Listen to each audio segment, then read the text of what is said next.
Welcome to Fast and Furious. At home. Luxurious sports cars, beautiful girls. Looks like a Need for Speed intro. Until the white boy enters the scene with his, considered by others, lame car. I love the color though. Ask me what color my Bugatti is. And who cares if the guy is Justin Bieber's #1 fan? I'm not racist. A white boy named Lucas wants to meet Vin Sorrento. Take a number and get in queue. Vin is a local legend, and here he is with his girlfriend Michelle. Vin enters the scene, cheered up by fans and groupies, making Michelle envious. Patience, Michelle. It's hard to deal with the competition when your man looks like Riddick. So the race is about to start. Who dares to challenge Vin? One man is ready and bets a box of Tech 9s. The other one bets 20 pounds of, sugar. Vin parries with a spa day. Aromatherapy, moisturizing bath, maybe with a pleasurable ending. Who knows? Lucas wants some driving with the big boys too. The boys check his engine. It's big, shiny, with lots of pipes. Looks terrific. But it's the driver who makes the driving who matters. Show them what you got. The race begins. Without Lucas, he's out of gas. The race is pretty tense. High speed, dangerous turns, adrenaline, while Lucas gets his tank full of gas. Lucas catches up, but it's hard to beat such competition. They all got nitro and stuff, but Lucas has got something better. Lance Armstrong's urine. Whoa, the guy who played jazz on the moon?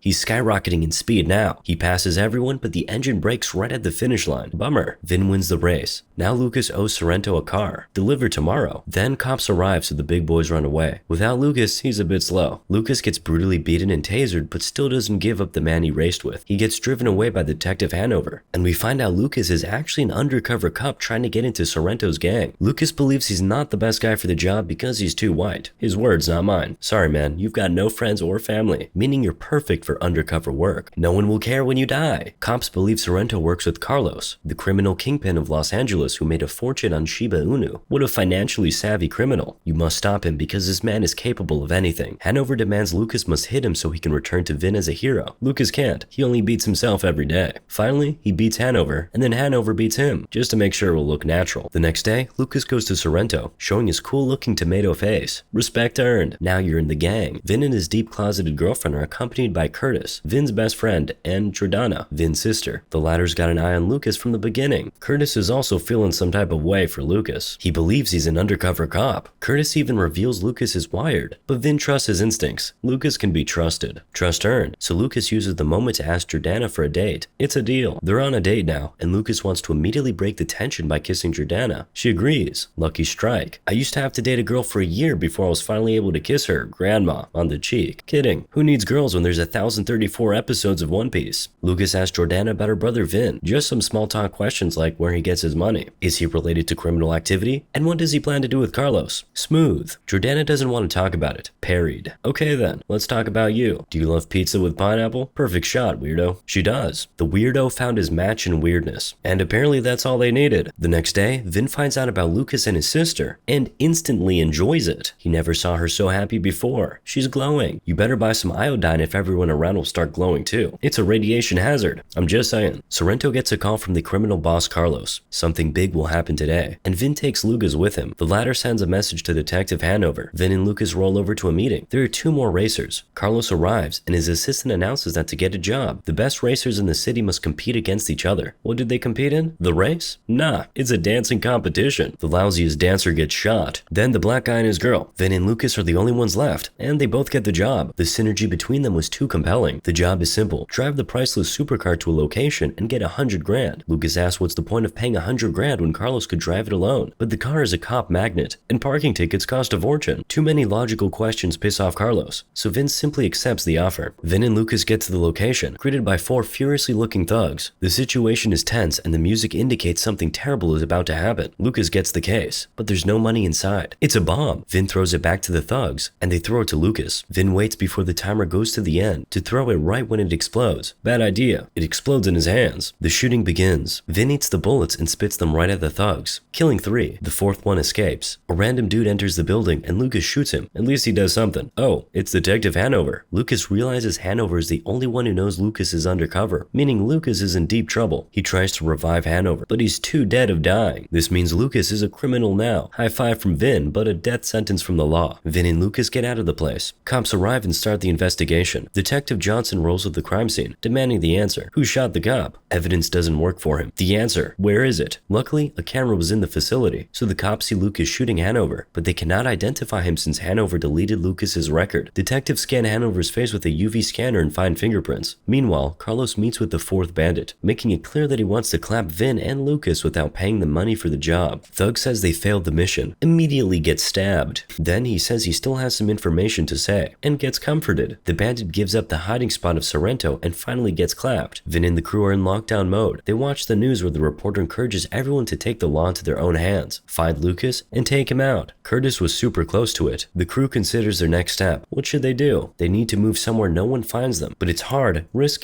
and costly. Then they consider selling Carlos's supercar, but it turns out it's not actually a supercar. It's a moving hard drive containing all of Carlos's criminal activity, his bribes to politicians, his most visited websites, and his Shiba Inu crypto wallet. Sounds like a perfect target for the crew. They can steal his crypto wallet. Meanwhile, Carlos is in his car, furious that his assistant didn't bring him a McDonald's kids meal. Carlos wants to collect the whole Minions collection. Only Carl is left. I feel your pain, bro. The Ocean's friends decide they need to reinforce their team. They get a rapper cameo, a cool looking Asian guy, and a beautiful model turned actress. They get a blueprint of the building where Carlos hides his crypto wallet, but no one can read it, so they decide to go and see it themselves. Rapper cameo, cool Asian guy, Vin, and Lucas head over. Without Curtis. He lost the place of Vin's best buddy. Jordana also has something to talk about with Lucas about 2 stripes on a pregnancy test. What does that mean? Anyways, it doesn't matter now when the big boys are planning the job. Ski masked and armed, the boys head to Backer Street. They find a man with a bag of cash and beat him and his assistant in an effort to get the location of 100 million. Turns out it's not Backer Street, but Backer Lane. And instead of Carlos's people, they just beat a pastor carrying donation money. Yeah, right, blame it on the church. I considered this a lie, but the boys bite the lead and head out. Everyone finds out about the hit on a church. Carlos demands a double guard on his vault. Cops go to the church and find out Vin works with Lucas. They're a bit of a step behind, like all the cops all the time. So Carlos hides his vault in a big old tacos restaurant. Here's the plan. Michelle and Jordana will go inside to be the eyes on the inside, monitor the situation inside, and keep the team posted on what's happening inside. There's a room where thugs count the money, but Carlos doesn't trust anyone, so he hires chicks to count the money. Makes sense. Anyway, Michelle will distract the guards by throwing money in the air, while Jordana will find that the vault is secured by a DNA scanner. Then, model turned actress will distract Carlos while he's jogging. Carlos will throw an offensive compliment, and cool Asian guy will appear and act as model's boyfriend. Carlos and the Asian guy will fight karate. Cool Asian guy will get his face beaten hard so Carlos can sweat, and the model turned actress can collect the sweat from his butt. Very nice. Then, rapper Cameo will get in the box and be shimmed directly to the vault. Curtis will get to the taco restaurant and tickle the guards. While the guards shoot Curtis, rapper Cameo will get out of the box and enter the vault using Carlos's DNA. When the guards clap Curtis and check if he's dead, Vin and Lucas drive into the scene and kill the unguarded guards. They get the cash from the vault and drive out. So that was a great plan, but the team is not thrilled with it. So Vin comes up with the plan B. Bust right into the vault, take the cash, and head out. Sounds like a better plan for the crew. They all agree with it. I just spent half an hour watching nothing.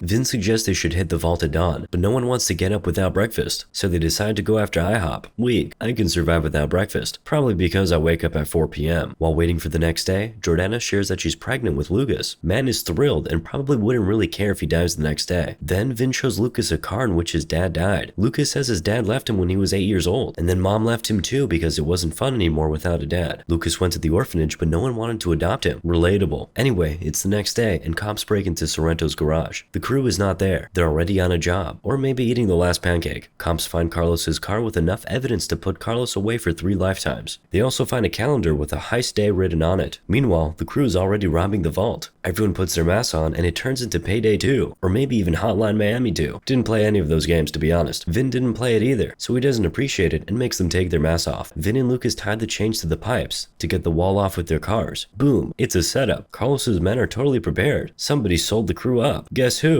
It's Curtis, probably too envious of Lucas. And because the thugs gave him a ticket to one direction, doesn't he know they split up? The thugs shoot Vin, but Curtis catches a bullet for Vin. Friends until the end, no matter the betrayals. Anyways, back to the plan. Vin and Lucas try to rip off the wall from the vault, but instead they rip off the whole tacos restaurant. The team escapes the scene, but Carlos follows them, and cops follow them all. Classic hot pursuit moment. Vin orders to take the cops out. Cool Asian guy drives model turned actress to one cop. She gets, implants, and throws them at the cop. Nice distraction. They roll out. A cop on a bike shoots rapper Cameo, but he throws his CDs on the road, getting the bike cop out of the game. The helmet didn't help this time. Rapper Cameo rolls out too. A woman cop chases Michelle and Jordana. Michelle asks to stop the car. She'll distract the cop. Looks like she asked for it the whole time. Only Vin, Lucas, Carlos, and Detective Johnson are left in the game. Carlos and his assistant conflict about the air conditioner, so Carlos throws him away. Bro, why do you need heating in the summer? I'm on the assistant's side on this one. The assistant tries to stop Johnson by shooting him dead, but himself turns into dead meat. Nice one. Unfortunately for Johnson, he locks the keys inside the car. Bad one. Normies, how can you forget your keys in the car? Hard for me to understand. I only have a scooter, a rented one. Anyways, Johnson manages to break into his car. He catches up with Carlos, arresting him. Unfortunately, Carlos got all the treats like Santa Claus, so he bribed Johnson with a razor set. Meanwhile, Vin and Lucas finally stop driving around the restaurant. They break into the vault and steal all the crypto coins. Jordana plans to put the money bags into the car when Johnson arrests her. Vin and Lucas come, so he arrests them too. But not Lucas. Johnson found out that he's an undercover cop. Johnson gives handcuffs to Lucas so he can arrest Jordana. But instead, Lucas handcuffs Johnson. I guess undercover went too deep. Under the cover. The gang escapes, ready to race each other on their road to Rio. Until Carlos appears. He's not ready to give up the hard-earned Shiba coins he once bought when he was drunk, and then forgot about for 3 years. But a woman cop kissing Michelle passes by and runs over Carlos. That's what I call destiny. Moral of the story? I have no idea. Haha.